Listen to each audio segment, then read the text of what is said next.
Recording in progress. Okay. And Mark, I don't think we need to see that closed captioning possible. Okay.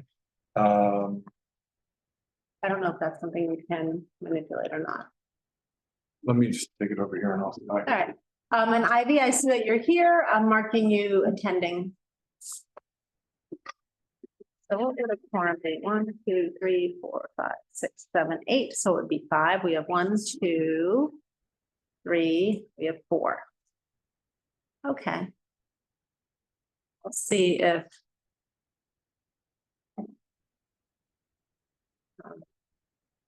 Maybe it's here will show. I don't know. I never hear from her. But I write to her and I never hear back. I'm just going to give it a few. Oh, there's 2 attendees. Oh, Susan Kent is here, our chair. I want to write that in.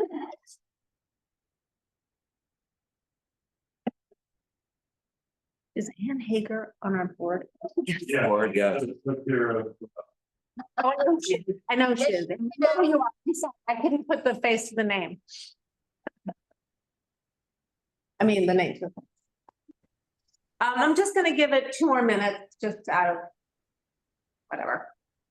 Hi, is it possible to get the names of the people that are in the room just so that, because I see some new people. Thank you so much. Yes, what we're gonna do when we officially start this, Ivy, we'll start with introduction Thank you. of ourselves and of our guests.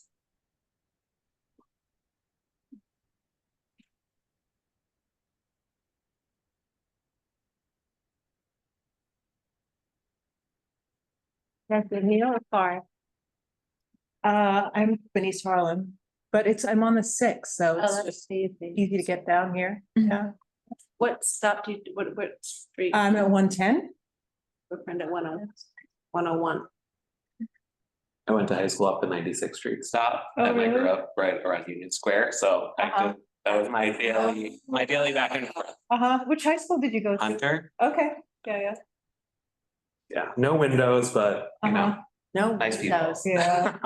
What we lacked in air quality, we made up for in school spirit. Did you go there on 7th grade or did you? 7th. My son was invited to take the test, but he didn't make it. Well, I'm sure he ended up at the right place for him. he was.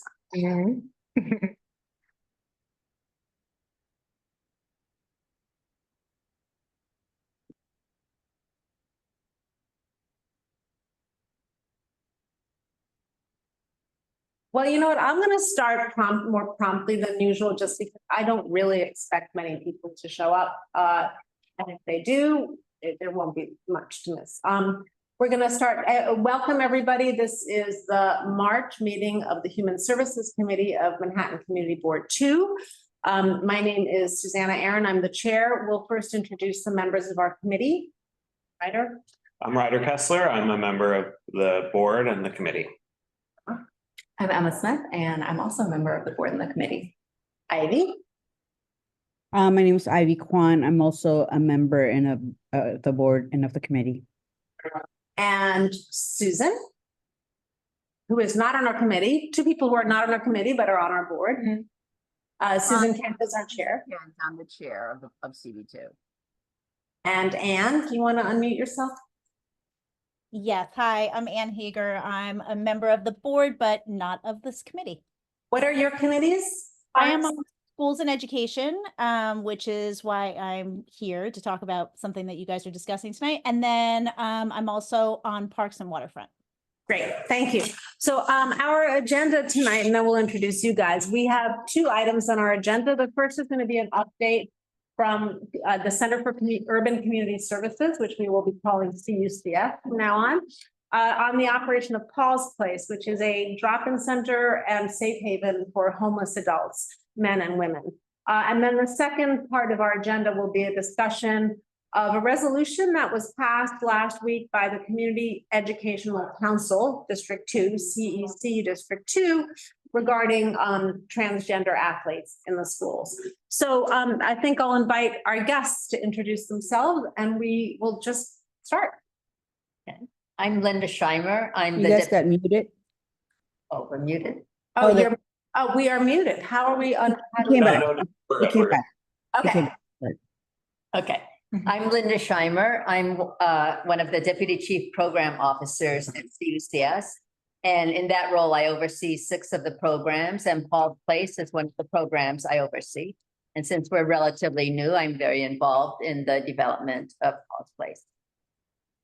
Hi, everyone. My name's Abby Nyamicha. I'm Chief Administrative Officer for CUCS. And one of my primary roles is community relationships and community affairs. Thanks for having us.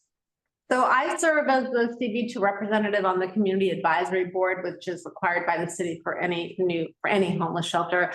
So I have heard about Paul's Place's progress since its opening, but this group has not, and our full board has not. So we're really grateful to you guys for coming. So I'll start with some questions, but then obviously invite everyone who would like to ask questions or say things to do so. First, just tell me a little bit about like when you guys opened, just like the basics, how many people you serve. And I think everyone knows the setup of a drop-in center, but maybe you I can give a little bit of an overview. We've been open now about 1 year and 10 months. And it's a co-located drop-in center and safe haven. So it's the same building. We've got a 24-hour drop-in center. And at the drop-in center, we provide, meals and showers and laundry, also case management services. We help them with housing, and things like getting benefits and birth certificates and Medicaid turned on, things like that. So anybody can come in 24 hours a day as long as they're homeless. A lot of our clients also have mental illness or substance abuse issues. And in addition to that, we've got a safe haven with 24 beds, and the beds are in single units with a locked door. And people have a bed, a dresser, and a chair, so they're very small. The walls go almost to the ceiling, but not quite. So it's not like Because your that would own be a room. violation of housing of right. Yes, we can have more units if we do it that way than if, otherwise we have to have a certain amount of space and things like that. But it is wheelchair accessible, the whole building is wheelchair accessible, so all the units are wheelchair accessible.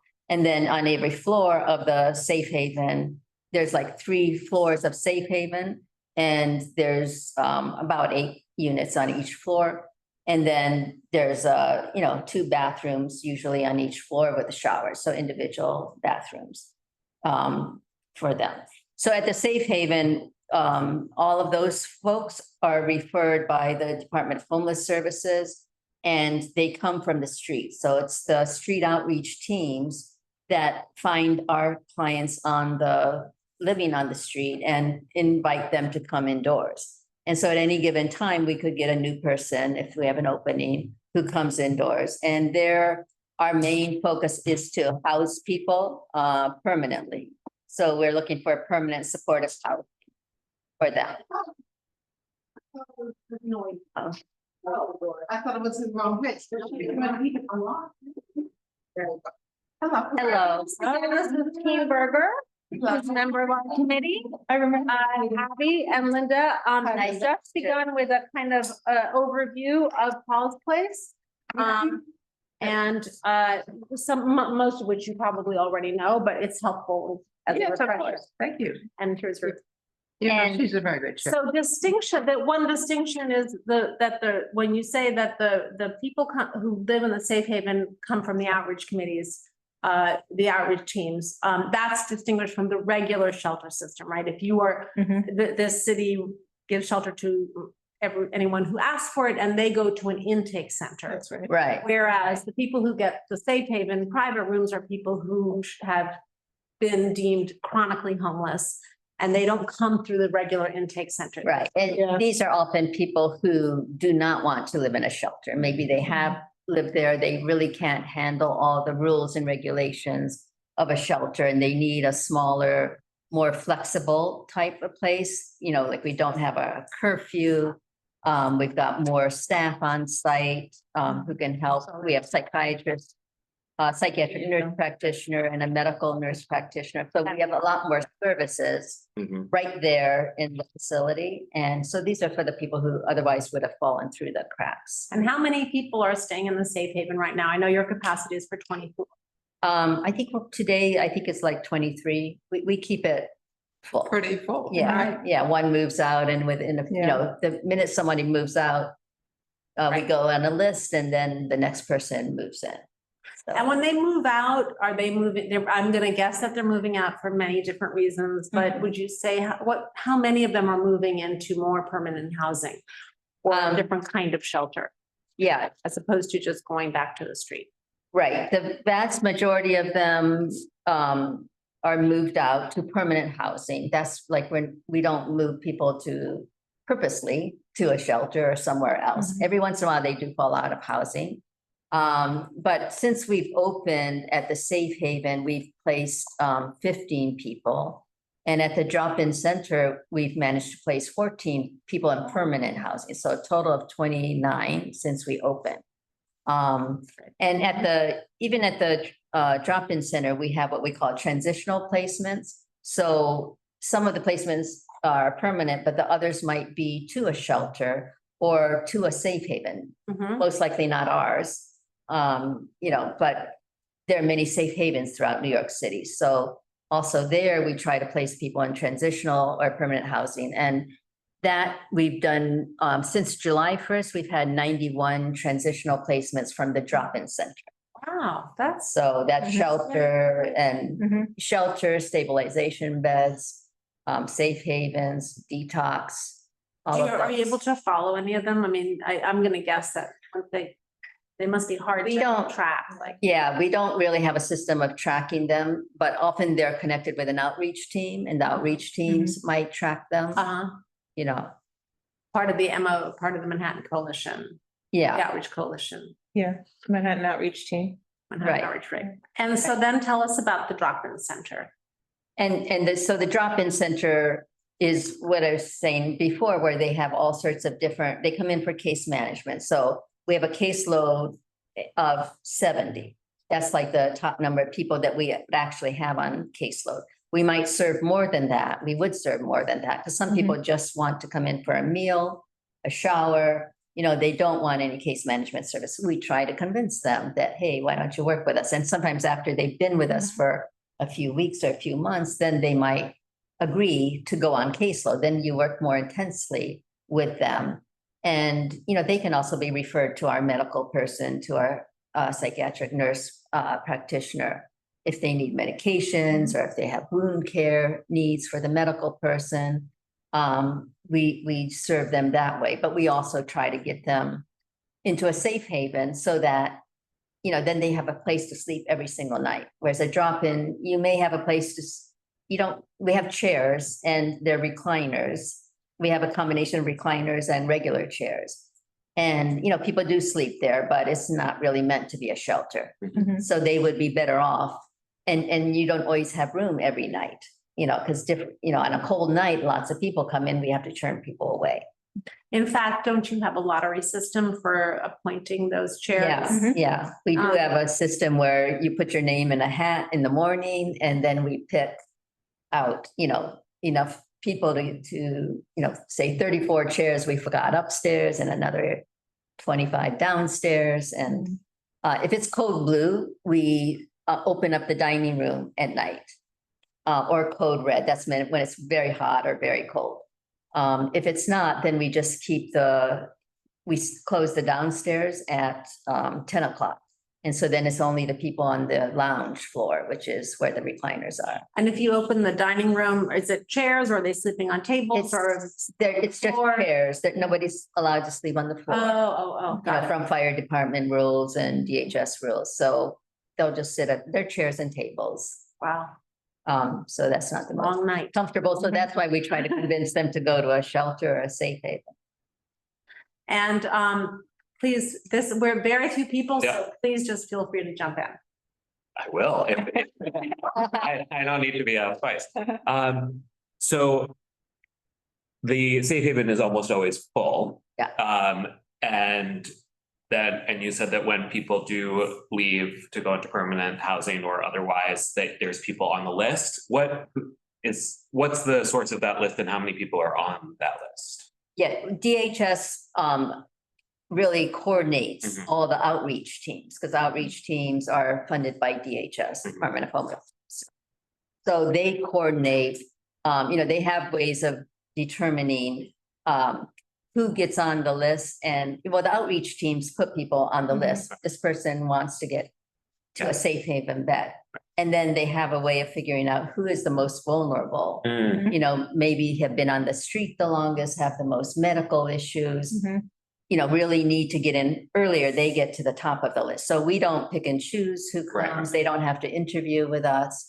get assigned We get somebody. assigned somebody Yeah. and they might bring them at 10 o'clock at night Right. and we accept them no matter what time. Do you happen to know roughly how many people are on that list at any given time? I'll put my cards on the table. I think the city needs way more safe havens and that like it clearly is a more successful model than congregate shelters and that the problem is lack of capacity. So I'm curious, like, are there 100 people on the DHS list? Are there 1,000? Are there 5,000? I don't know how many there are. I do know that, when we're looking for a safe haven, it's not like going. Right. Just Right. like that. And sometimes you have. They're all almost always full. Yeah. Often they're not always most of them are not single rooms. Mhm. Yeah. So, ours is in high demand because we have elevators and single rooms. Many others are not, and sometimes a client may not want to go to one with 6 people in a room. Yeah. But that's how most of them are. So one other question at the moment, which is when you all came and talked to us a year ago, there also were 23 people and with one on their way in. Do you know like how many discrete individuals have been safe haven residents since you've opened? We know that 15 out of That's by your total turnover. safe haven. Yeah. I don't have that Okay. figure off the top of my head. We could figure it out. It's interesting if 15 people moved to permanent, if it's 15 out of 150 total, we know that like, okay, a 10% conversion is probably better than alternative programs we could be supporting. So, or maybe it's 15 out of 45 total people. So that is something I'd be curious about. I mean, if someone doesn't show up for like 3 days in a row. Right. We're supposed to give that bed up to Yes. somebody else. Right. So, and once in a while, if someone is really having difficulties at our site, we might transfer them to another site. So Sure. DHS would manage that whole system. Right. So they rarely will put someone, actually, they never put someone out onto the street, Oh, even of if course. someone has behavior issues. They get transferred to a different safe haven and we might get the person who came from that safe haven, but that's so that, maybe at another site, they can have a fresh start and they may be able to work on. Do you have a feel for what the average stay is? Is the average stay a few weeks, 9 No, I months? would say it's more like 6 months. Mhm. 6 months is average. Yeah. Sometimes people do not have proper documentation, they're undocumented. Then they would stay longer because it's harder to find housing because they're ineligible for much of the housing. Mhm. Ah. So we would work with them on trying to get their papers, sorted out. And sometimes that process takes a long time. So sometimes they're not moving out. We have 4 or 5 or so of those folks. So they're not moving anywhere. And right are you now. distinguishing, you say undocumented, are you distinguishing between people who may not be citizens and people who just don't have any identification? I think that would be people who are not citizens. Okay, If they're just permanent residents, I think they can get housed. Right. Sometimes it's people who just have lost their documentation, like, that's not who I was referring to, but like someone who, I don't have my birth certificate. Right. Well, we'll go and send away for the birth certificate and we'll pay for that. Got it. So that's, they can eventually move on. Some of the others, it's harder. I can ask more questions. Yeah. So You see you're there, so just raise your hand if you ever want to jump in, because this is a very small group and I actually, Susan and Ann too, I would say, anyone who wants to ask questions, we can afford a lot of conversation here. And then we do have some attendees, so at a certain point, we will turn to people from the public who might want to ask questions. I see people on the street all the time, and I often will suggest to them that they go to Paul's Place. I wonder, for example, if they want a meal, they can't just get that at any time of day, right? Yeah, we have certain hours for breakfast, lunch, and supper, so it's pretty broad, like there's like 2 hours or so for each meal. So you do have to come during that period of time. So for the drop-in center, I'm just looking back at the report we did a year ago, just because it's interesting to get some updates. There were, at the time, there were about 60 to 70 people who were entering the lottery every day for the 44 recliners. Is that roughly the same? Are there more people now who are aware of it and coming? Or has that kind of declined, or is I it would- highly variable? Probably either the same or a little bit less. A little bit less. You know, most nights, all the chairs are filled. Sure. It's very rare that they're not filled. I'm just curious And- how many people Right, would be served if there was capacity.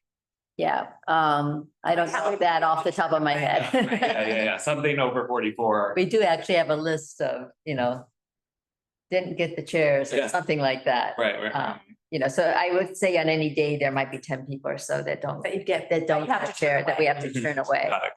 And do you ever have to turn people away for meals or for other times of day? I mean, I'm sure those chairs are in high demand, but Once in a while, yeah, we do run out of meals. For the safe haven clients, we make sure and save them. They're sort of guaranteed meals since they're living here. And usually we use all the meals, so people are turned away. Sometimes though, we'll give them cereal or we have some other snacks or fruit, if we don't have. Question.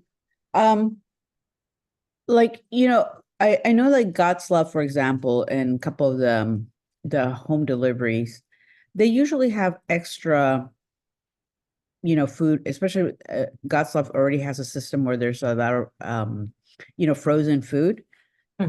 They have in surplus.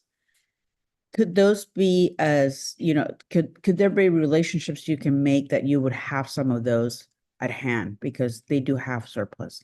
Yeah, unfortunately, we're not able to do that due to DHS regulations. So, there's all these regulations about food and the temperature it has to be kept at and the amount of salt in the food and the amount of sugar in the food. And so it's like New York City food regulations that we have to abide by. And so we've been told we can't accept it. We do have people come by all the time from restaurants that have very fresh food, but they close for the night and they bring it to us, but we have to tell them no. But in the situation of God's Love, they have like they're frozen. I mean, obviously I don't know what equipment you have, but they have a range because it's for illness. They have a range of nutritional things that are diabetic, heart attack, blah, blah, blah, tailored meals. Yeah. So I was wondering if is there a way for us to advocate for that bridge to happen when there is a little bit of surplus, and when we say little, but if if there is about 30 people or so to have as a backup, how we could advocate for that change, for example. Yeah. I mean, that has come up. We have people who ask about this actually quite often because it seems like, why not? I think we could ask DHS about this. Our food vendor really has to abide by the rules. So when we contract with a food vendor, we have to lay out all of the requirements. So I think part of the challenge may be that with anybody who's giving us food, we'd have to ensure that it meets the requirements. Yeah. So like City on Wheels and God's Love, they have it all down. A restaurant, you can really do it. Absolutely. Because, the salt and all that, but there is this institutions that already have a surplus and it's like different categories. They have the whole city approved, blah, blah, blah. So anyways, if there's any way, that bridge could be shaped and we can be of any help, that'd be great. Thank you. Okay.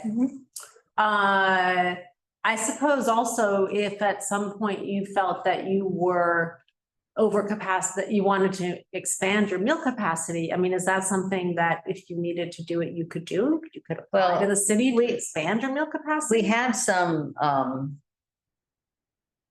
I mean, you know, when we made the budget, we estimated the amount of meals we might be serving, and we have like, I think it's 106 meals every day, which is a little bit, you know, most of the time, that's almost enough. So it's not like we're not seeing it as a big problem. We really wouldn't be able to serve so many more people because the dining room only serves 26. You know, so already sometimes they don't have somewhere to sit to eat, or they have to wait a little while till somebody leaves. So I think it would be a bit hard for us to manage any more people than we're already serving. Right. You know, Right. The other thing is we're sort of trying to tie the meals, and I mean, anyone can come in and get a meal, but we're trying to, you know, have people be more involved in case management. Like we're not a soup kitchen. That's not our primary goal, is not to serve people food or even showers, or, you know, all of those things are carrots to get people in so that then we can work on getting them to transitional housing, which will then get them to permanent housing. On that note, what, Sounds good, but what do you think? What are your needs? I mean, she's got a good question, but that wasn't the need. So what is the need? Do you have any Well, needs? if you're looking at, we are always able to accept donations of things like clothes. People are, you know, anything from socks to underwear to t-shirts and pants, you know, sweatpants, things like that. We can always accept those, and you can bring those by anytime you want. And then, you know, we have a system where we, you know, store them and decide how many can be given out in a day so that, you know, we still have some for the next day. So that's always welcome. the staffing levels, last time, there were 2 vacancies for social workers that hadn't been filled yet. So just curious, like, what are the current staffing levels for case managers and other staff, and are there vacancies? We have approximately like 20 full-time staff and 18 of what we call per diem staff. Those are the people who work on the weekends. And right now we have a few vacancies. We're about, let's see, how many vacancies do we have? We have a couple of case manager vacancies. I know 2 of them we're about to fill. We're just waiting for the approval of the hiring packet. I interviewed somebody yesterday that we're about to fill. We changed some of our staffing because we were having trouble finding a social worker. So we changed it to a case manager.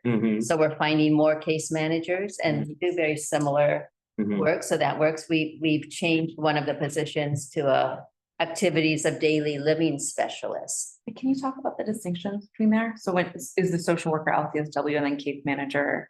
Like A social worker would have been an MSW, an MSW. not necessarily Okay. an LCSW. Okay. A case manager might have a BA, Okay. have some high school. It's like a broader. Yeah. I guess to kind of make the subtext text to Keen's point about how can we advocate? A suspicion I have is that maybe it's hard to find case managers because maybe there isn't enough budget to pay them appropriately to attract people. We've seen vacancies in other homeless outreach. So like, that's the kind of thing where we could, who knows if anyone will listen, but we could say that Paul's Place is most effective when there are case managers for every person coming through. They don't have enough because the budgets need to be increased. That's the kind of thing we might say. Yeah, and that would definitely be true. You know, any advocacy around increasing salaries. I think all the social service agencies are in the same boat where the salaries aren't high enough. And, you know, these days it's hard. And the demand for that specialization has increased. It's also like social workers are hard to find because now social workers can do remote, can do therapy from their homes or do other sorts of outpatient work from their homes. And, you know, this is a job where you have to be in person, on site. And, you know, it's a rough population. It's challenging. But I like the fact that when you talk about the differences, it's a matter of degrees rather than competence. I mean, I think if you can find competent people who are Yeah. case Mhm. managers. Yeah, there's, You're in a nothing- good the shape. case managers Yeah. are doing a great job, so, Sure. you know, I think that's good. So, but we could pay them more. Yeah, I'm sure it's dictated by DHS, right? Like how much are you allowed to offer for case managers, the starting salary? It's a range. Yeah. And I can tell you what the average one we Yeah. do, you know, we have case manager 1, 2, 3, Right. 5. Most people come in around 48,000 and some change. Mhm. That's a better case than- manager 3.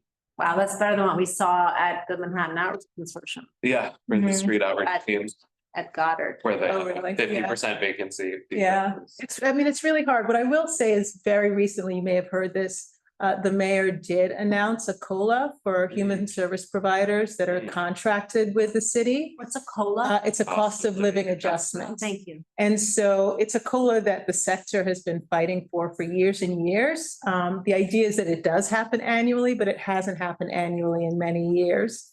And so it was just announced, I think, 2 weeks ago, and it's going to be, I think it's 3% over Mhm. each for the next 3 fiscal years, Mhm. which is really great because I think it means that our staff and staff of human services organizations that are in contract with the city can see what their salary is going to look like for the next 3 years. Right. And I think that that goes a long way. But it is one of the ways in which this kind of work becomes more attractive. And so to the extent that, you know, communities can advocate for the city to continue to provide COLAs for human service providers, continues to protect our budgets and doesn't cut the budget in order to meet gaps Mhm. in the city's overall budget, because those cuts get passed on to human services organizations that then have to figure out how to absorb that cut. And very often the way you absorb it is by reducing staffing Mhm. or changing staffing. So as much as can be advocacy around protecting the budget of safety net programs throughout the city, I think that's the biggest sort of Mhm. advocacy piece on behalf of human services and on behalf of the city of New York, really, Totally. at the end of the day. Excuse me, Anne, you had your hand up and I didn't call on you. No? Okay. It's okay. It was about a food thing, about packaged food, which is clearly not the heaviest need. Okay. I have a question. Well, I'm very interested in how the neighborhood, what the impacts are on the neighborhood and how you guys are dealing with that. Maybe I should ask that question first. How are your neighbors doing? There were a lot of people very upset before you guys opened up. I know that I've been to CAB meetings where I've seen a lot more participation, a lot more partnership, I would say, among neighbors. Can you tell me a little bit about how that relationship is going and what complaints you're hearing, and how you're coping with that? And what compliments you're hearing. We actually have a pretty active tab. And our immediate neighbors are residential buildings, and they do reach out to us when they have concerns or complaints. Because we have a drop-in center, I can say we don't really see this issue come up for our safe haven programs, but because the drop-in center has really new people every day and is more transitional and has more of a transients, right, community, that is where we tend to see a lot of the activity. And so, you know, from the neighbor's perspective, they really don't want to have our clients sort of blocking their entryway, right? Or, you know, sort of in the way as they're coming and going.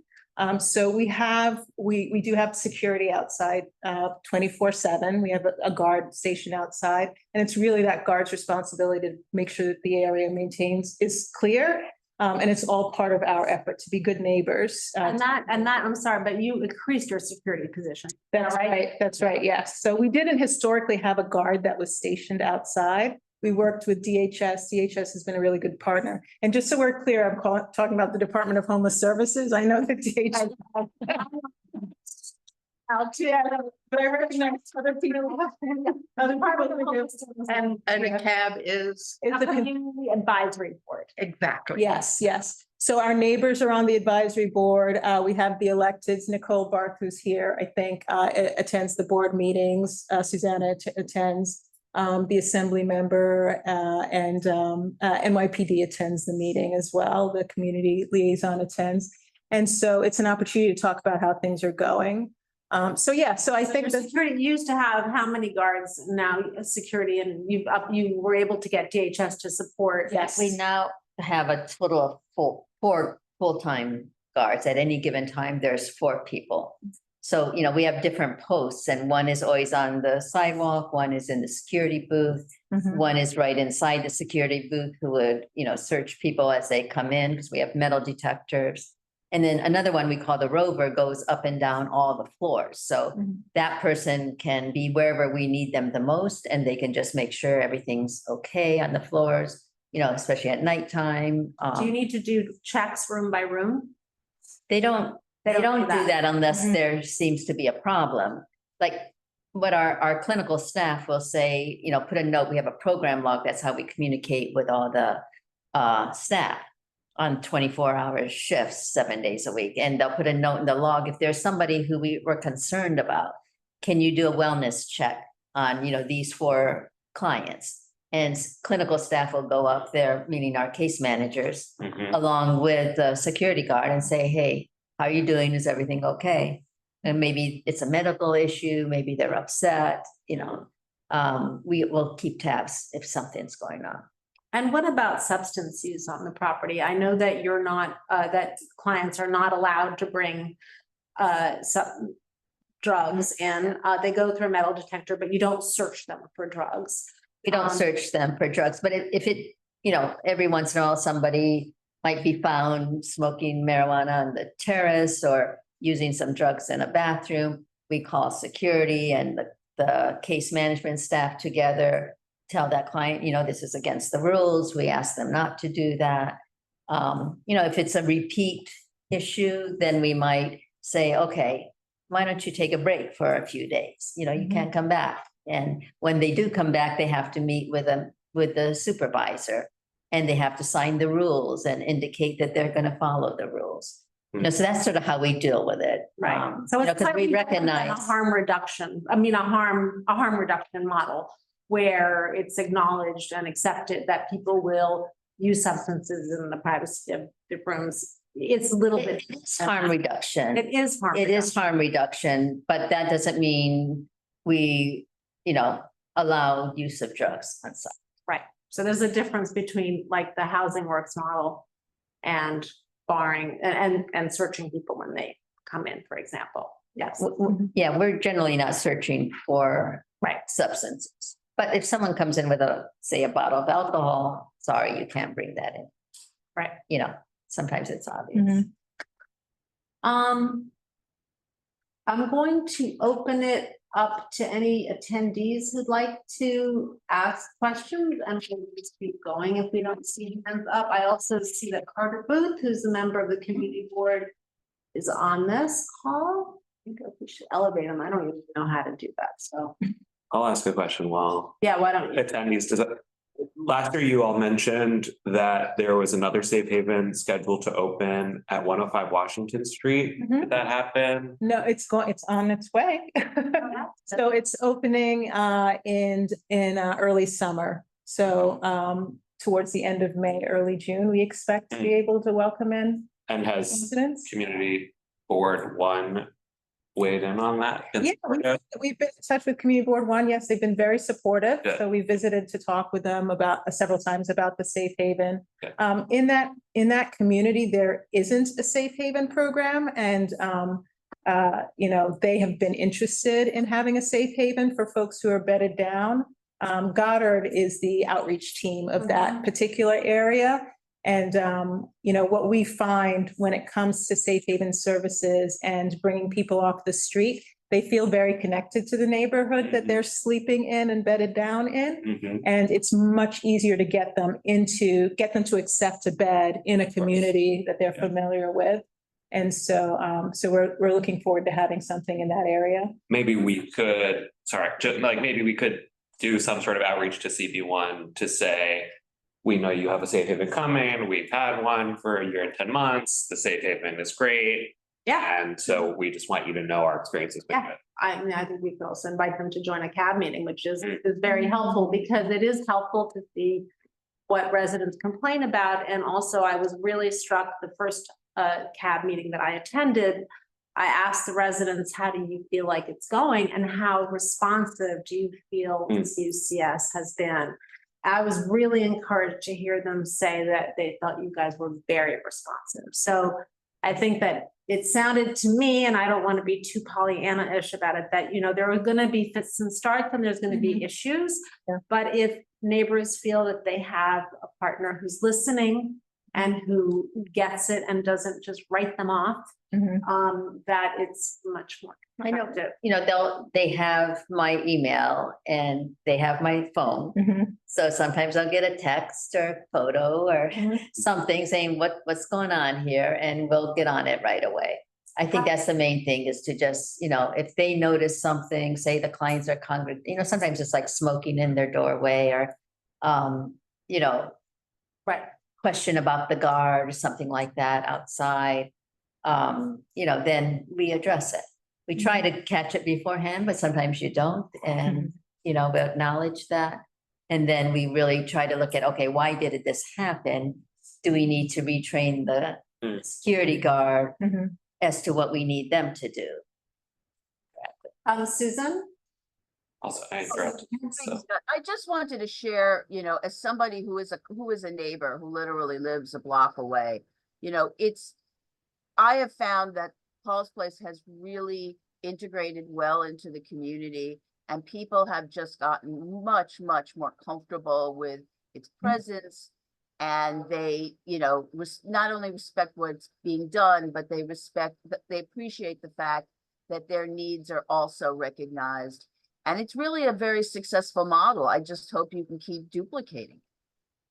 Well, we're glad that that's been your experience. Thanks for sharing that. Thank you very much. Yeah. I think it's really important that you hear this from, I mean, as somebody who literally, you know, lives on 13th Street, a block away.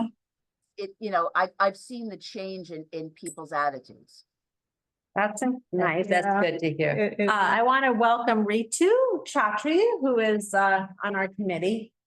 You're muted, but you're home and you're on Zoom, so that's great. Apologies for being late, guys. That's really okay. I wanted to ask you a couple of things. One is, I see people on the street who are filthy. They've been living on the street for a long time. Their clothes are filthy, they smell bad. I think that people are afraid of homeless people who appear that way. Can they come to your center, and what happens when they do? I mean, when someone who is wearing the same clothes they've been wearing for 6 months, I mean, how do you guys manage that? They're definitely welcome. You know, and whenever anyone comes in, if they're new, they meet with our case manager right away for like a 10-minute session. We ask, you know, what is it that we can help you with? And you know, if they want to, we let them know what services we have, and they include showers and laundry. And like we said, we have donations. So we ask them if they would like these things. Sometimes they just want a meal and don't want that. But we give them the meal, and then they come back again, and, you know, we keep offering them those things. So is it hard? Is it hard, to be blunt, to have someone come into the room, to the physical building, who is presenting as someone who is very dirty, very ill-smelling, maybe has lice? I don't, know, but we deal with all of those things. You know, that happened, the lice thing happened a couple of times this week, and, you know, nurse practitioner gets the shampoo, and we give them instructions on how to use it. We give them clean clothes. We help them with laundering their clothes to get rid of the bugs. You know, that they come in means they want to do that, right? But that's the point. What happens is, where do they get to do that? They can't do that in the ER. They can't do it in a typical shelter. Right. And so they're ready to come in to get to have a shower and to be deloused and to clean clothes and to get new clothes. And so it's really intervening with our health providers who know how to help people delouse and to get them what they need that day. Yeah. And what about your personnel changes? Because Tracy was there, now you're here. So how is your staffing going in terms of that? We hired a new program director. Tracy was the old program director. And a couple of weeks ago, we actually hired a new program director. And he's brand new, so he's not here today. And he's just learning about Paul's Place. Great. We'll look forward to Yeah. having him in. I think Ritu has a hand. Oh, Ritu, yes. Do you have a question or a comment? Yeah, I just had a few questions, and perhaps you've already gone over this. Do you have any measurements or metrics of the percent of people that come and use your services that also access mental health care? You know, what does your demographic, what does it look like now that you've been in place for some time, for a period of time? I think off the top of my head, I think it's somewhere around maybe 50%, 60% with mental health issues. They don't always have a diagnosis. Sometimes we suspect they have mental health issues, but we don't have paperwork, or maybe, they've never been diagnosed before. So we have a big range of folks. And what percentage of those actually seek mental health care services from you? They all get assigned, if they want to go on caseload, they all get a case manager. And from the case manager, they get mental health services. Also, we have social workers, and clinical supervisors are social workers. So we work on mental health issues. We refer them to our psychiatric nurse practitioner. Not all of them are willing to go. So that is an issue. It's not that we don't have enough psychiatric time, but they don't all want to come. And so it's a process. So, they might not trust us. They might have had a bad experience before. They don't want to be, doped up on meds or something. Maybe they had some meds that had bad side effects before. So we work with them on what they want to work on. It might be housing. It might be, getting some new clothes or something like that, getting in touch with their family. So, and then build a relationship and then reintroduce that topic again. Oh, I'm sorry. I was just going to say, and adjacent to that question, do your folks help them get government resources like Social Security or disability benefits? Yes. We do that. That's a big part of what we do. And sometimes they'll be willing to see a psychiatric nurse practitioner because you need that to get your SSI, supplemental security income. So that's actually one way to get them in front of someone who could help them with their medications. Also, I just wanted to say in the safe haven that most of those clients have mental health issues. The drop-in center, where it's anyone who walks in the door, so it's not always clear who has a mental health issue and who doesn't. So there might be more non-mentally ill people that come in. Excuse me, but you do feel that you have the clinical capacity to meet the needs that are. We do. And folks want to. Okay. Yeah, I do. Yeah, great. And do you refer them out as well?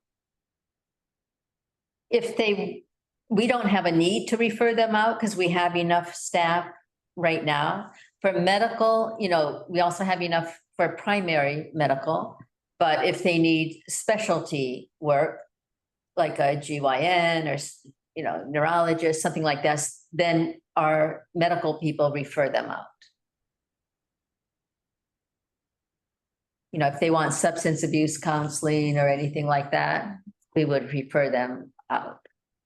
Do they? That worries me always. That one of the issues that I sense is difficult in dealing with this population without generalizing is that I imagine many people with substance use issues don't want to be treated, and many people with mental health issues don't want to be treated. And I just wonder if that is a point of frustration and resistance to, or if I'm just misunderstanding the whole theme.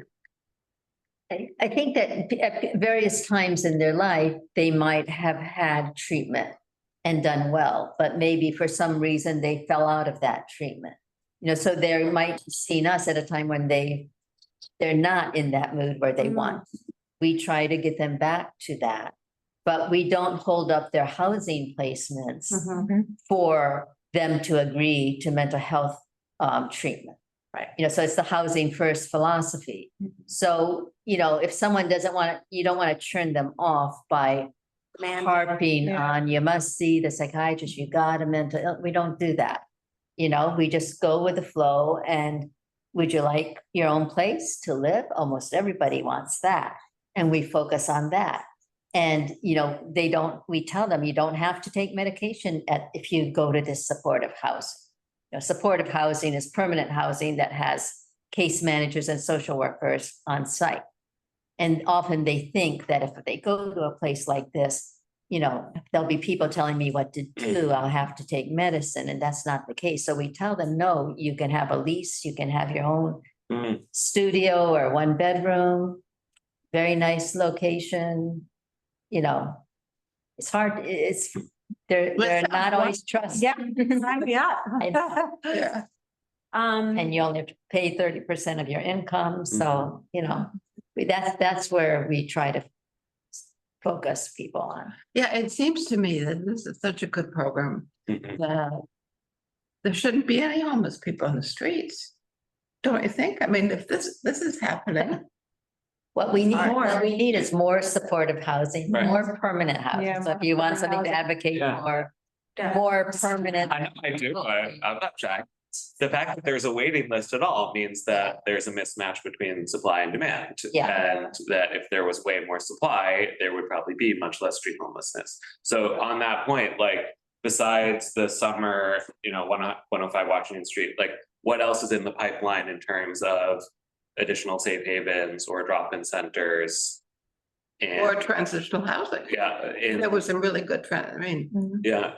Like, is there anything else? I guess, you know, not citywide, but down here, anything else on the horizon? Not for CUCS. We are working with Breaking Ground Communities, but they're opening a permanent housing program, which is again the need. That is going to be the name of it is Gowanus, so it's in Brooklyn. So the next project for us is really a permanent supportive housing program. Cool. Is there anything else in anyone's mind? Can the demographics be disclosed? Asked Darlene. Oh, you could have raised your hand, Darlene. The percent, oh, right. Can you share with us a little bit the demographics, male, female, age groups? And I suppose this would be. Do you for the safe haven? Do you? Probably for the same. You know what? We're not gonna hold you to this because. Yeah, I'll take a wild guess just from. Yeah. I think more male than female, but quite a lot of female. I don't know, maybe if you don't hold me to it, 75% male, 25% female. And the age groups, I would say between like late 20s and 30s, some 40s, you know, and then you have a few folks that are older and a few folks that are younger. They have to be at least 18 to be in. But I think it's something about our neighborhood that there's more younger people than like some of our other programs. Well, actually, a quick point on that. So folks are on a list to be admitted, but you had mentioned before that folks like to stay in places that they have connection to. Do you feel that most folks staying in the safe haven are semi-local, like familiar with? Yeah, we sometimes have trouble getting people to accept housing, say in the Bronx, because they're focused on Manhattan. And especially. Relate to that. There's very few, there's many more programs in the Bronx, Brooklyn, and Manhattan. And it's also because they have their friends here. Absolutely. You Their know, community. This is where they hang out. And But you do feel like folks in the community are being served specifically? Yeah. Especially at the drop-in. Yeah. For the safe haven, they come from all the, mostly Manhattan, but all the outreach teams in Brooklyn and Queens. And they can send people to us. That all comes onto that list. You know, Guys. Okay. But I think the majority are from Manhattan. helpful. I'm not, Darlene, I saw your comment in the chat, but I don't tend to look at the chat, so I would invite anyone else who'd like to ask a question or make a comment, just to raise your hand so that I see you, and I don't see anybody. Okay, but that's your invitation. I don't have any other questions. Does anyone else? Okay, well, this is looks like it's a really great model. Oh, I for think us. we should be very proud of ourselves. Yeah, we took it. Yeah, Yeah, it took a while. I know. We appreciate all your advocacy. Yeah, but we have, and I think that's right. Yeah. Okay, thank you. All right, all okay, so thank very you. much. Thank you for having us, and Thank thank you you very all much. for all of your support over the years, and certainly now, we really appreciate it. It's good to hear all of the positive feedback, and we're happy to be able to answer questions and help people understand what the Safe Haven and Drop-In Center does, which everybody here clearly understands. But it's always good to be able to. Before you go, now I just, of course, as you're leaving, I come up with another question. We know we've had a lot of issues with substance use. The center of activity for our district seems to be Washington's, Yeah. all around. Mhm. I wonder if any of that population, and I don't know how to define it as a population, comes to you. Do you see people who seem to be heavily into substance use? That is, a characteristic of some of our clients. Mhm. And, that is something we work on with the clients and talk to them, about being safe. We Right. train people on how to use Narcan, which is reverses the opioid. You're not seeing dealers outside your door? Oh, we're not seeing, no, No. not with that. Good. Yeah, Yeah. All right, now. Thank you guys so very much. All right, thank you all. Okay, we're gonna go to our second agenda item, which is a tricky one. So for those who are attendees, I don't know how familiar everybody is with the topic that we're about to discuss. I presume that everybody knows what we're about, but in case we don't, if someone, here's what we're talking about. Last Wednesday, the Community Educational Council for District 2 passed a resolution calling for a review process for rules about transgender participation in athletics. My committee received a copy of that resolution today. If anyone needs me to read it or share it somehow, I'm happy to do that. And we're just going to discuss it. So how are we going to do this? Well, why don't some people voice some opinion? Well, can you share the resolution in the Yes. chat? So the Yeah. electronic. Well, you know that, I don't know how to do that actually. What? I mean, I was thinking a lot about this today, and I thought that it could be kind of a trap to get us all distracted from the real goal. Yep. And so I thought I read the resolution that I thought our resolution might be. And I just sent it to people on our committee, this afternoon as I finally got together. Because I think it's trying to bait us to do a whole big pro-trans thing, which of course we are, but that we don't want to be baited, that we swim in a much bigger ocean. And we're not going to take the bait.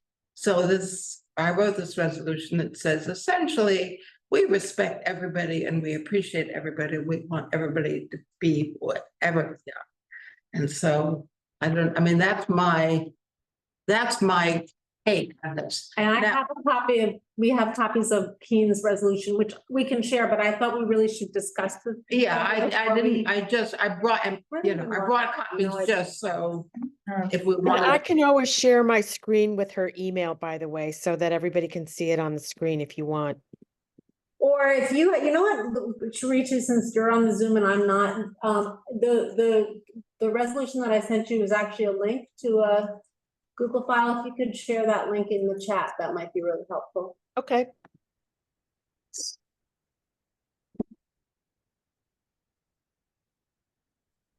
Let me just find it. I'm happy to offer my thoughts since I was the one who asked us to put this on the agenda Yeah. quite urgently. Because I think it is incumbent on us to be swift and decisive to demonstrate our values that we purport to have about inclusivity and acceptance. I think this resolution from the CEC is part of a nationwide war on trans youth that is being waged by the right as a way to distract and vilify. And it's, I have many, I printed out some stuff I thought would be interesting about the scale of the attack on trans youth and the mental health impacts of that, and the importance of participation in youth athletics as a way to, live more authentically and fully. I think that, I also included in here all of the very strong repudiations of this resolution from our elected officials, including our queer elected officials, because I think we have to say very clearly, and sorry, it's actually two, sorry, that's a different thing. This is what I'm talking about here. I'm happy to share, with others, the one with the bolt at the top.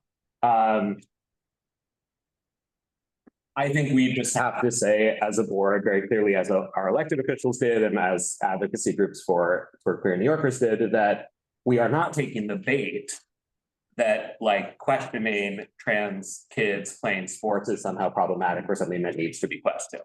That I think even being neutral or kind of, generally affirming our values without repudiating this is taking the bait and passing up the opportunity to make sure we express clearly that our board is actively supportive of trans youth. So I also printed out this stuff because we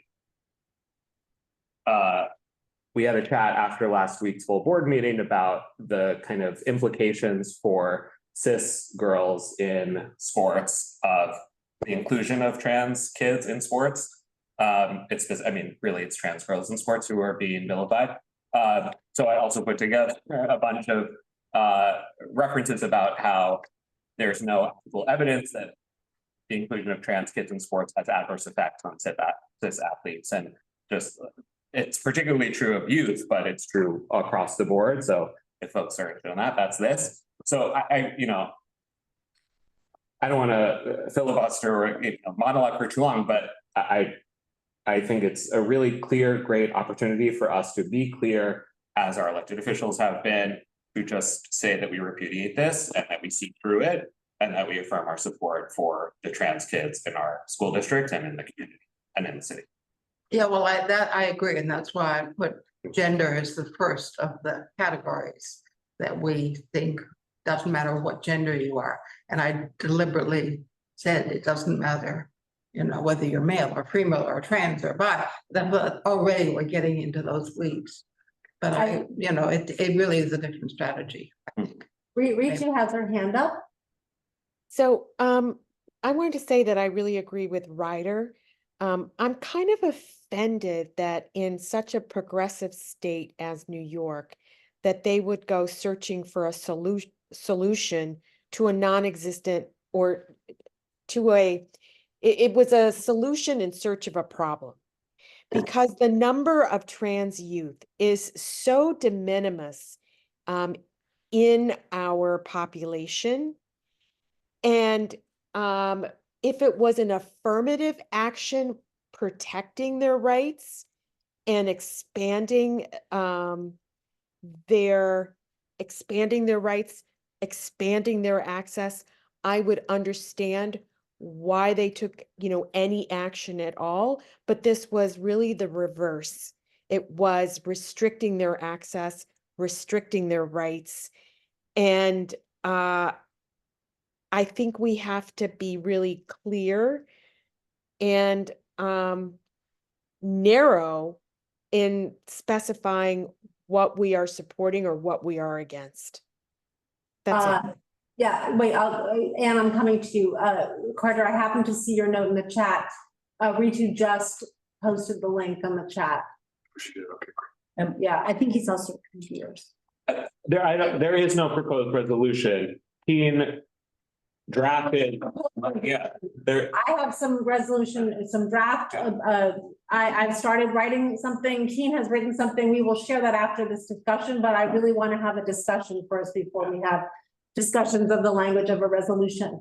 So Rita, if you're done, you can lower your hand and I'll ask Anne. I'll call on Anne. I just wanted to reinforce what Ritu just said, that this is an attack based on nothing, because there's been a total of 0 complaints made to the league for the elementary and middle school athletics by parents. That was followed up. There was a follow-up. There were questions asked of them, no complaints.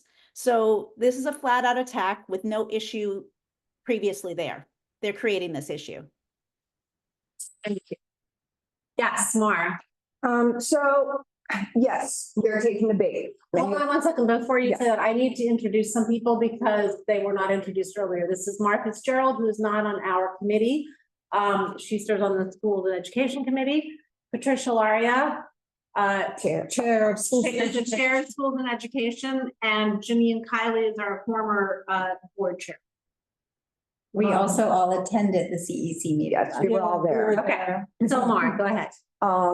So yes, we're taking the bait. Our electeds are taking the bait. The Schools and Education Committee of Community Board 2 in January wrote a resolution to address specifically this problem. There are regulations, there are chancellor's regulations, at least 3 of them, that actually fix this problem because they hold parent leaders accountable to a code of conduct that would cause their removal, an investigation, actual justice when things like this happen. When things like what happened, just to be. Attacks Like this on resolution from the state. attacks on students. But wait, but Mara, doesn't that not exist at the moment? That was what we were We have requesting. D210. D210 specifically is a code of conduct for CEC members.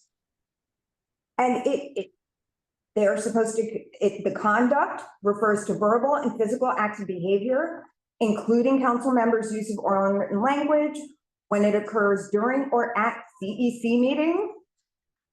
I mean, the meeting in question, one CEC member intentionally misgendered an educator while they were giving testimony, blatantly. If a student did that, if an educator did that in a school building, there would be repercussions. How come these people who have positioned themselves to influence our children's education are not held to the same standards as our children? We have the tools. Why are we not using them? I understand everybody's outraged, everybody's hurt, everybody's scared because these people are here in New York. But we have the tools to actually do something about it.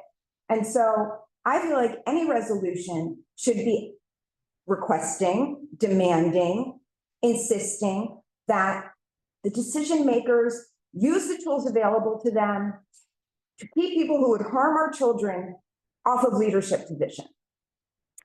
I'd like to play devil's advocate here for the purposes of the conversation, not to necessarily advance my opinions, but the resolution 248 doesn't specifically call for the barring of transgender students in athletics.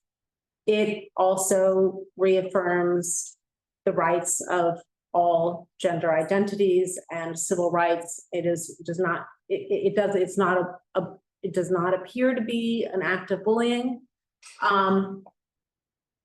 It the language is quite temperate and the proposal is calling for review. I have my own opinions.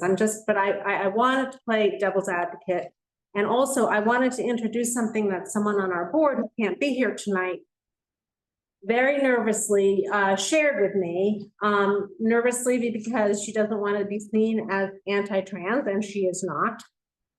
But the point that she makes, I should I would read. just refer to them as a person. You've already narrowed it down to half the board. You don't need to. Did you want to be anonymous? Because she. Okay,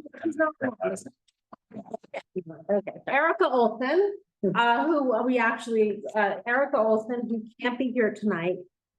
She wrote an email to me about this issue. She was very nervous to share it because it goes counter to what everyone is, the bent that everyone is going toward. But I feel that for the purposes of the conversation and to specify what we're talking about, I would like to share it, if that's okay with you guys. Yes? I won't read the whole thing. It's long. I read it. I know, yeah. Oh, you did? How did you see it? She sent it to me. Oh, she sent it to me. Okay. I'll try to summarize with 4 pages. I wanted to follow up with our email. I have a unique point of view of this topic that I hope is of value in the committee's discussion. I want to be super clear. I am not for or against transgender inclusion in your public school athletics.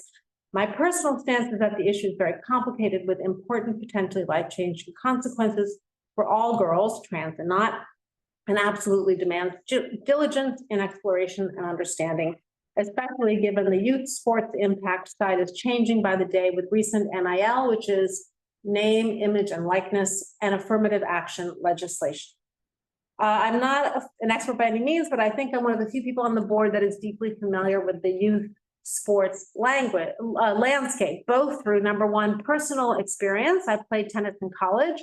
I went through the whole recruiting process, ultimately chose not to take scholarship money, but I got special admission consideration and perks, and 2 people in my family are MLB scouts. So I know this young talent process well. In other words, sports is not just a recreational activity, it is also an important means to financial and educational advancement. Professional experience, a lot of my work is on brand strategy with Foot Locker and Nike, where NCAA NIL rules, NIL name, image, and likeness, have completely changed the game for young athletes everywhere in a way I don't think the board may fully understand or be aware of, and the gravity of which we're only just beginning to see. There are companies, especially not Nike, that lean on sports for progressive social change, etc. I understand the validation and inclusion of the transgender community. I know the painful numbers of bullying, mental health issues, suicide result of the lack of support, inclusion, and protection at present. I also know that the youth sports landscape has drastically changed in the last few years.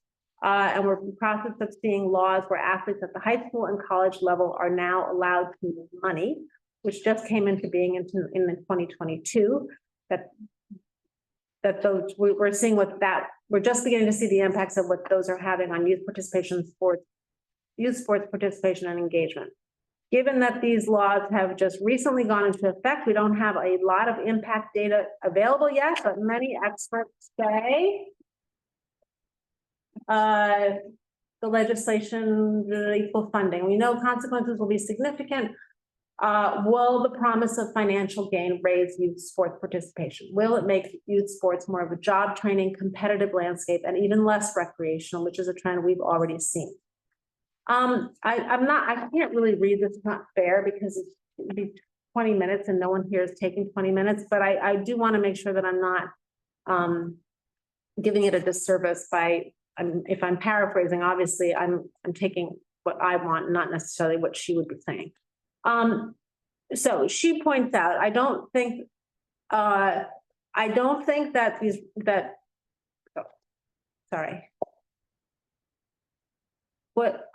what I believe to be the complicated nature of this issue leads me to agree with the resolution passed by the CEC that this decision comes with high stakes for all youth athletes and thus should be informed by the consultation of experts and data. One of the points that the resolution makes is that the change in guidelines regarding transgender athletes was not made with scientific expertise. I don't necessarily think it could be overturned, but that's not what the resolution is or says. It is not proposing a change to the rule.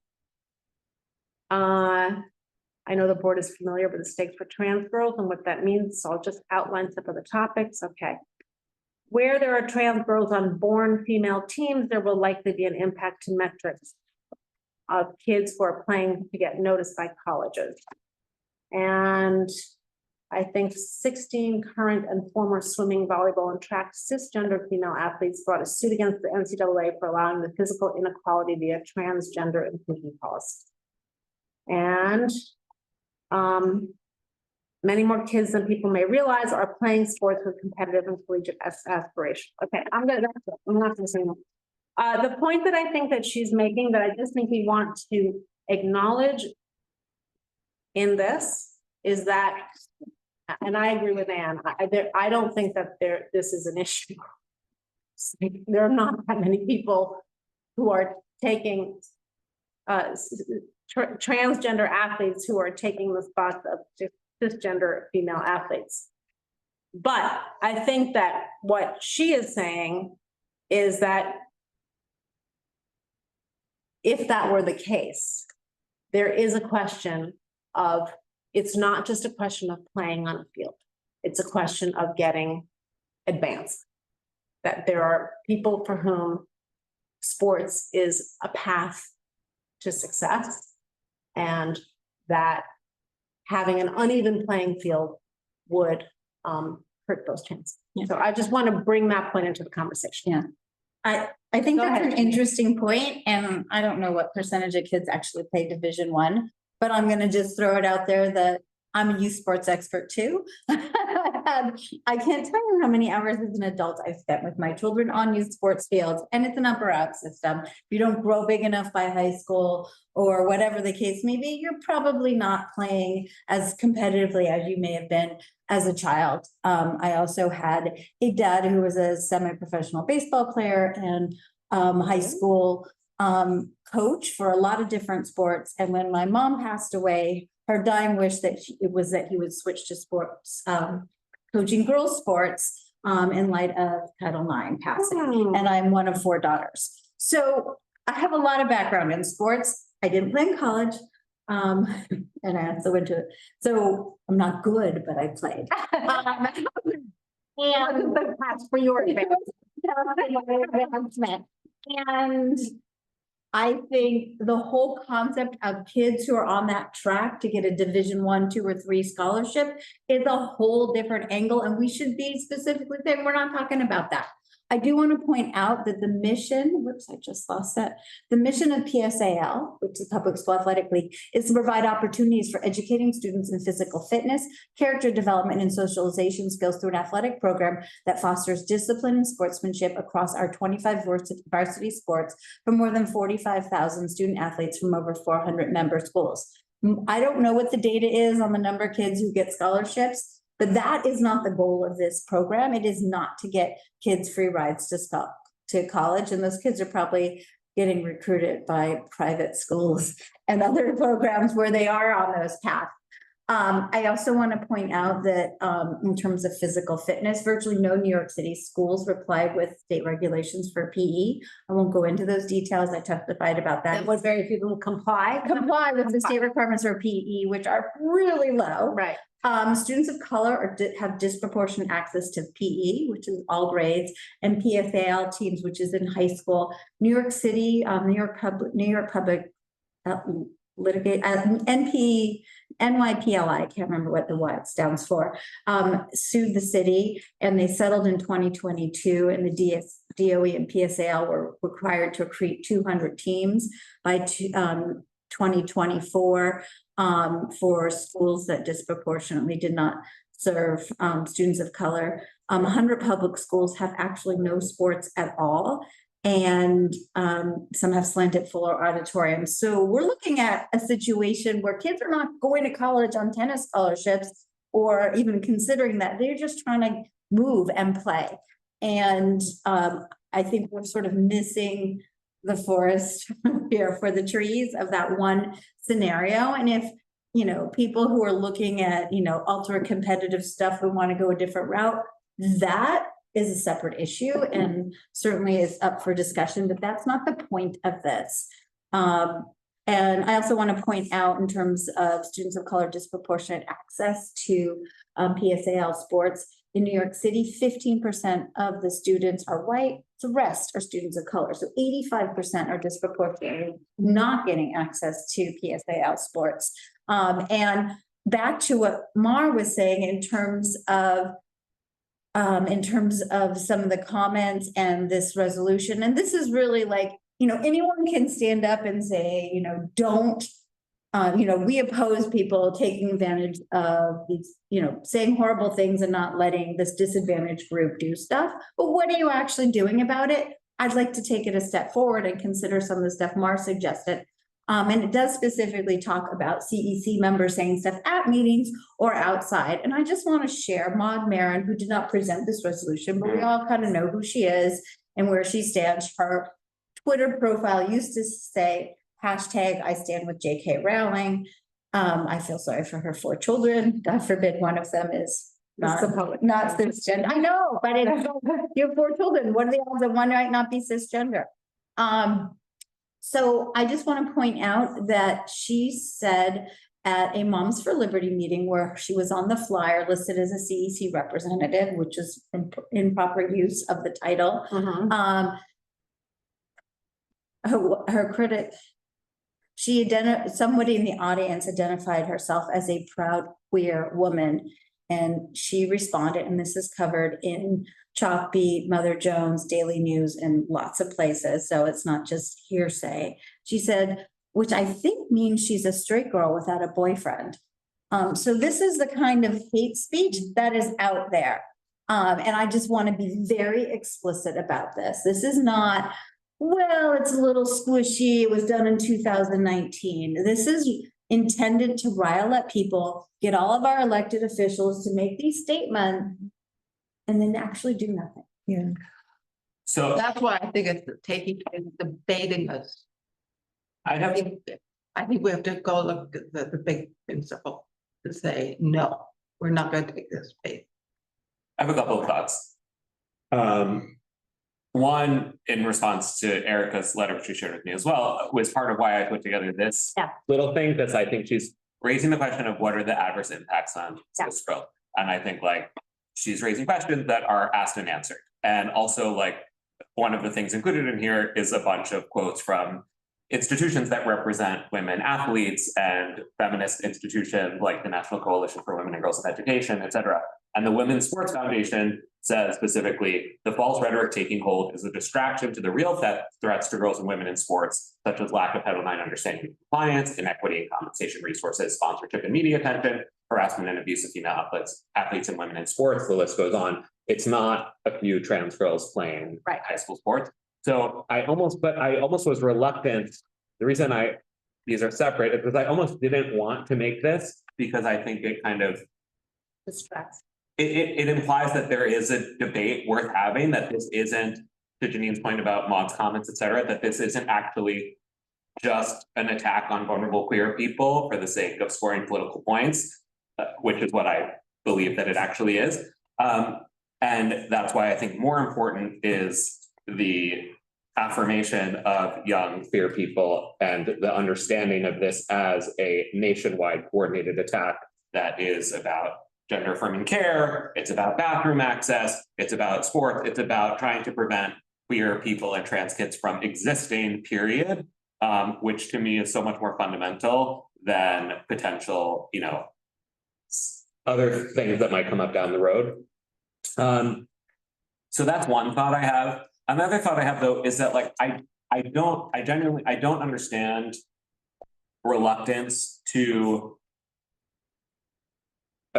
repudiate the hate that this resolution represents, and I don't understand what seems to be a kind of disappointment with elected officials for speaking up against it, because I don't perceive that as doing nothing. I perceive that as doing a lot, to have the elected officials say, we stand with queer people, we stand with queer New Yorkers, we stand with queer youth, some of the things.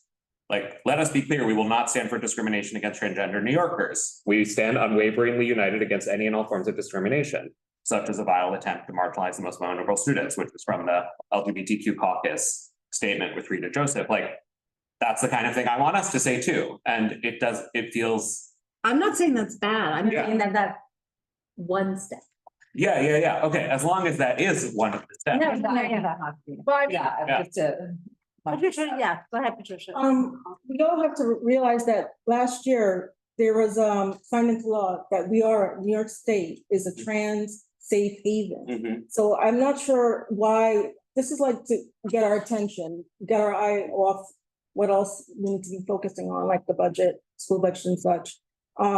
This is grabbing our attention and it's very discriminatory. So I'm not, I applaud our electeds for making a statement and saying that, and I believe we should also say something as a board. But our committee, Schools and Ed, in January we met and then we presented to the board in February, tried to get ahead of this and talked about guidelines for these parent conducts on the CECs and SLT. So I think we need to, again, if you're gonna do another resolution, put in these guidelines to get these people off these, bodies that are harming our kids. So that's my point. That's what I want to say. Mark? And I'm gonna agree with that. I mean, I know we all care about these kids. We want to help them. And yes, affirmation is so important. But what's better than affirmation is action that will actually help them and make sure that they are protected from these kinds of attacks. And so my question is, why the reluctance across the board? Everybody wants to talk about it, and talking about it is so important. Actually trying to fix the problem. Implement regulations that will stop this kind of thing from happening. Implement the regulations that will stop hate groups from being able to serve on boards and committees that are specifically supposed to help our children. So that I feel like there needs to be intention and solution. Devil's advocate. Yeah. How do you know that this is a hate group? How do you know that this resolution? Well, we know that at least is hateful. One of the sponsors, if not the author, is a card-carrying member of an organization that has been classified as a hate group, extremist group by the Southern Poverty Law. If you take the language of the resolution at face value. It's a very cleverly written resolution. I mean, But I think what I'm saying is I would like to address the resolution without listening to what the electeds have said. I'd like to take it at face value and answer at face value. My feeling about that is, first of all, we are a state and a city that has defined transgender rights and as important. We have defined sports as important. I gotta see my draft of my resolution. So the value placed on education is on physical education is reflected in New York State law. It's also, we recognize that school athletic performance is a means of obtaining financial and educational advancement. In the name of protecting opportunities for girls and women, some states, in the name of it, some states have prioritized the well-being of cisgender students over transgender students by passing laws requiring sex testing. So there's like a whole bunch of states that are doing this. Ridiculous. Other cases demanding sex testing as a prerequisite for athletic participation appear to be purely driven, like they don't have any other excuse except for distaste for transgender athletes. For example, there's a law in Nassau County, an executive order, you're not allowed to play, if you're a teen that has a transgender youth, you're not allowed to use the county parks department facility. So I'm thinking about Anne's point. This is not a threat to anybody. Transgender students at the NCAA, there might be 30 of them in the entire NCAA. Like nobody has tabs on it. So Actually, that's the estimate. right, it's an estimate, right? I've heard a couple of numbers, but everyone says like we don't really know. So what you're doing is you are definitely hurting transgender students in the name of correcting a harm that we have not seen any evidence exists. So my feeling about it was, I think that there should not be any review of this until and unless we ever see that transgender athletes are a problem for cisgender athletes. That's my feeling about it. That's kind of weak.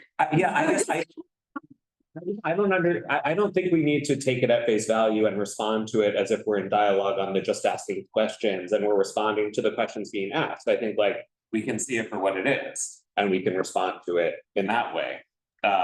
So you're saying not to take it at face, ignore the part of the resolution where this is a solution, a purported solution in search of a non-existent problem. It's of a piece with a national campaign to marginalize trans kids. It has no place in New York City. We reject it. Further, we call upon whatever the actual, departments and agencies that are relevant to make sure that hateful, bigoted perspectives have no place in our education system, including on CECs, and that the regulations that were passed or the guidelines, whatever, are followed and implemented. End of story. And then that's it. Yeah, keep it short. And I add something to that. Another reason to take that tack is that right now, given the response, there is an attempt to seek that input, like, isn't this a problem? So they're going out there looking for people to make this a problem. So if we put it out there that if it's ever a problem, we should review it, they're creating the problem. Right. They'll find it. Mm-hmm. Right. So we really, and it was not there before, because we know that as of last week, there was not a single complaint. So I think we have to go on that and say that and identify this as And them. it's contrary to the safe haven aspect of New York City and New York State. Right. Yep. Okay. I also just want to point out maybe a key word that I heard several times in the hearing is this is red herring. This isn't a problem. And maybe that should even be in the title. We're not gonna, this has not become a problem. And did I share with it? And it's like you're prioritizing, I mean, in the name of fairness to girls and in the name of fairness, you are definitely hurting one group in prioritizing another. You're discriminating against one group. Yeah. And again, that's why I think we ought to just say, no, never, ever discrimination against anybody of any gender. I mean, I think that a simple statement saying we believe in our values and they're very important and we will, I think Ryder has a point that we want to, something, we could be more specific, and I think Mara has a point too. But I think just gotta say flat out what our values. I'd like to see the word harm in there actually too. I haven't. I feel that we know that changing these rules would harm transgender athletes, and we have no evidence existing harm to. But that already buys into their idea. I mean, I said to allow everyone to develop their full capacity, avoiding harm and promoting health. Yeah. I mean, that we want to avoid harm and promote health for everyone. Why is that too? That's not. I guess one of the differences here is that because there are elements of the resolution that reaffirm human values, which you may find cynical and lie and whatever, but in the language, they are there. I would like to not attack, I would like to not infer that this is intentionally bigoted.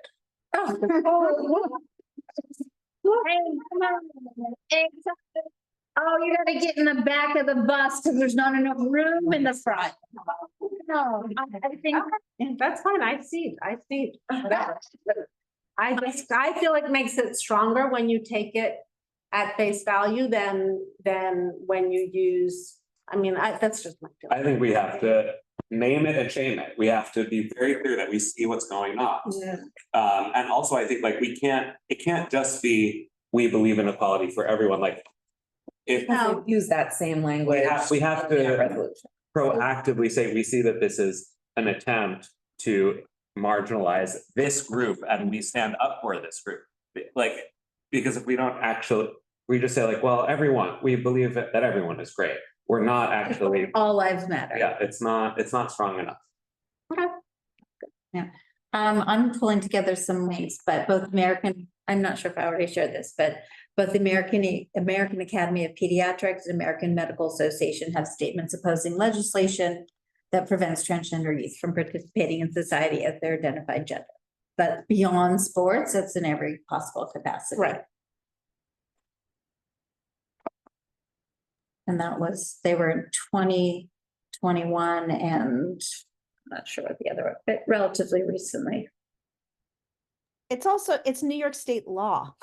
Yeah. Yeah. Like we already have it in our legal system that when we're following the law. Exactly. Not to not Yeah. follow the law. Right. I know, I started looking at studies yesterday about, to try to see like I was looking at a lot of stuff. I was trying to understand, engage the role of sports in professional advancement. And then, of course, trying to understand, well, how many people does this affect? And trying to understand the role of sports and health and all that kind of stuff. And then I felt that it doesn't, we don't have to have any of that. It's New York State law, it's New York City law. You know, unless something really dire is happening, there's no reason to change it. And there is no evidence of anything dire happening. And so this clearly is trying to, prioritize one group over another, and we have protections for that group. This is also written by a board. Again, I'd like to reiterate this, that represents elementary and middle schoolers. This is not an athletics scholarship age. This is young children. And I'm not saying that the PSAL doesn't cover a broader range, but this board that wrote this resolution is representing a group of students where this is not an issue. It's not an issue. And even doctors will talk to you about how physically male and female students at this age, it goes back and forth, the advantages in terms of physical gender. And so you have to go back to that to understand where the intention is behind this. Right. Yeah. I don't ever like assuming intention. I just like dealing with what I hear. But that's fine. And I also, the idea that you're right, that this is about middle and elementary school is absurd. So what's our next step? Well, okay, so our next step is we're going to write a resolution that obviously denounces this, rejects this. We can take a vote from our committee. Do we have a quorum? We do not have a quorum, right? Oh, no, we do have a quorum. We better. We do have a quorum. Hold on a second. 1, 2, 3, 4, 5. Yeah, we do have a quorum. So we can vote. Great. So all those in favor of the resolution that rejects the resolution 248, say aye. Aye. Aye. Anybody say nay? Any abstentions? Any recusals? We'll write something. We'll pass it around to our committee. And we'll share it with you guys, because you guys have, I mean, it should have come for you anyway, but you guys will have your own language. And we'll do that by committee and present and bring it to the board. Yes? Well, I think we ought to specify a couple things. I think one thing we ought to specify in this resolution is, I think the point is we categorically support children of every gender doing whatever they do, and then we particularly want to protect the rights of any transgender child to be themselves, or something on the line that is quite pointed, about Mhm. this. And I think, Do we specify transgender or do we say any marginalized group? I hate that word marginalized. Why don't we Okay. use some language from the law? Let's just say transgender, because this is to transgender students, and let's just be. or No, New York state law says, I mean, this is in your NYCLU, so it may not be accurate 100% from the language. Wherever you are on the gender spectrum, you have the right to be yourself at school. New York state law requires that your school respect your gender identity or expression and make sure you're safe from bullying, harassment, and discrimination. I like that. Yeah.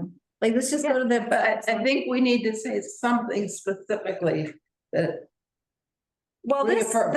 resolution does specifically, which resolution? 248 does specifically single out transgender. Exactly, that's why. athletes. So I think it's fair to We all specifically agree identify that we can have transgender. a positive resolution. We are responding to this resolution. Yes, but I right? So- think we have to specifically say, I think now we need a little more discussion about what is gonna be in Okay, our let's do resolution. that. And I propose something specific about transgender girls and something specific about taking an action Copy and paste So that. what is the action, Yeah. Mar, of that you are holding recommending? the representative. I'm not, you know, I'm, For this one, yeah, I would ask the chancellor and the mayor to implement a D210 I don't know what that is. Well, that's. investigation. I I will shared send it in the you. chat. Oh, you shared it in the chat. Oh, I'm You not want- on. you want me to the chat. email it to Yeah, you? will you? Okay. But something, you know, An investigation. I would like to cover. something other than. Yeah, well, I think we need to, I think that our language needs to, when, this is the document we're responding to, so what we are, I think our language is going to address this document. I think that it's important to say that essentially it's solving for a problem that doesn't exist. Yep. And And I mean, Yeah. repeating what I said earlier, like, I think we should also include in the resolution an acknowledgement that this is part of a nationwide coordinated effort to. is it coordinated? Yes. Yes. Yes, yes. And I mean, we can cite the number of laws being proposed and passed, we can cite the hate groups that are behind different things, we can cite sports as one of many different areas of marginalization. Exclusion, discrimination. The problem that doesn't exist, because I think they will try to prove that there actually is a problem somewhere. I don't think we should allow them that even the possibility. Well, I think that could be said, but I don't think that should be in our resolution. I think we could talk about the 248 implies that that no experts or like professionals were involved in generating the status quo we're currently under. I think we could talk about the broad expert consensus from people in sports, entities that represent athletes and current expert consensus. You mean not what informed our guidelines, but what is generally just, I mean, I think it shows that there isn't a problem by saying that these questions have been asked and answered about potential adverse impact on Yes. cisgender athletes, Yes, on. but not offer them the possibility of finding. We're I mean, not I can offering them appreciate anything. find We're some- not offering them anything. We're not, this is not going to be a back and forth. This is just to stand against this resolution. It doesn't matter what we say. I mean, it matters, our position matters, but it's not, I mean- we're inviting a discussion with them. We're not. To Anne's point, though, I think we could say that like there were 0 complaints, like there was no evidentiary record that led the CEC to do this. It was purely, well, we have to read their minds and hearts, but that I there, think Yeah. that people should not make up things. yes. And just so that I can be specific, Anne, are you still with us? Or Mara, Patricia might know, the 0 complaints to whom? Who would the complaints have gone to? You know? You know, who would they have gone to? I mean, this is a nonprofit, Probably would have gone to DOE, don't you think? Yeah, but within the two, that's. like. Let's ask Anne what she was. Yeah, what she was referring to. Maybe And went to tuck her child to bed. was- The Okay. chat. I'll ask what she's referring to. It's just helpful to be Yeah. specific.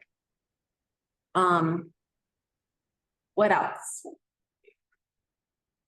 Well, I do I'll think look we can make a positive statement about we affirm everybody's right to be themselves. Yeah. Everybody, Sure. of whatever ethnicity, Well, yeah, gender, be careful. disability, and anything else. Every Yeah, person. political positions, yeah, I've had. I think- problems with that. I think we should also reference the education committee resolution Yes, to say that this is part and parcel of the CB2 record of views about the fact that there's no place for discrimination in the school system. right, although that resolution is specifically about bullying, and I do think it's a leap to call this bullying. I don't think. I it's think bullying. we resolved that CB2 affirms the importance of public schools as safe spaces for all children, including LGBTQ Okay. youth, to obtain a robust and inclusive education. Okay, And I think that did it. Not about bullying, it's about discrimination and harassment oh, okay, no, but yeah, violation. no, discriminate, I think the harassment is the term that I think is not, I don't think that this is There's harassment. nothing about bullying. Oh, I thought it was bullying and harassment, I thought it was, okay, whatever. The chancellor's reg, does it? Yeah, It's a it's regulation. very clear language. Yeah. There I was are looking at the language of regulations. your resolution, which, wasn't it about like Bible. the parent not bullying and harassing? I'm sorry, I read it, Not but. bullying, 2 days ago. harassment. Discrimination, Discrimination. intimidation, and or. Right. Yeah. I wouldn't call, yeah. Got it. Yeah. All right. I don't think it. I think discrimination is the thing that applies, not harassment, bullying. All right, anything else? I will read, I will share.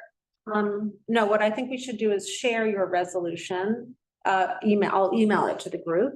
Oh, actually, I have copies email of it it to here. the people on our committee and only, Okay. Okay, that's which is fine. but so those who haven't seen, Janine hasn't seen it, they might want to see it, but. Yeah. But I am, you But the hear resolution- that I am now already changing it. I mean, Okay, I but we'll just wanted let to- it go. We'll just let it go. We'll let mine go. And which was just a working document, so I can start getting the thoughts down. And I think that we're in good shape. Is there, oh, Janine, Kylie, it's so funny. I just saw you on the Zoom. And I was like, wait a second, how did you get home so fast? Are there any other points that we need to make? All right, well, this will happen. We'll be batting this about. Obviously, we are all of the same mind to 99%. And we'll work out the kinks in. Yes, and just, in, I mean, I do language. want us to make sure we don't make it a back and forth. It's not gonna be a back and forth because Because- there's no response, there's no place for them to even respond to us. I mean, it's just a resolution period. Yeah, Susan, did you But want to say they something? should not distract us from really. I just wanted to take a moment to thank Susanna for putting this on this calendar as an agenda item.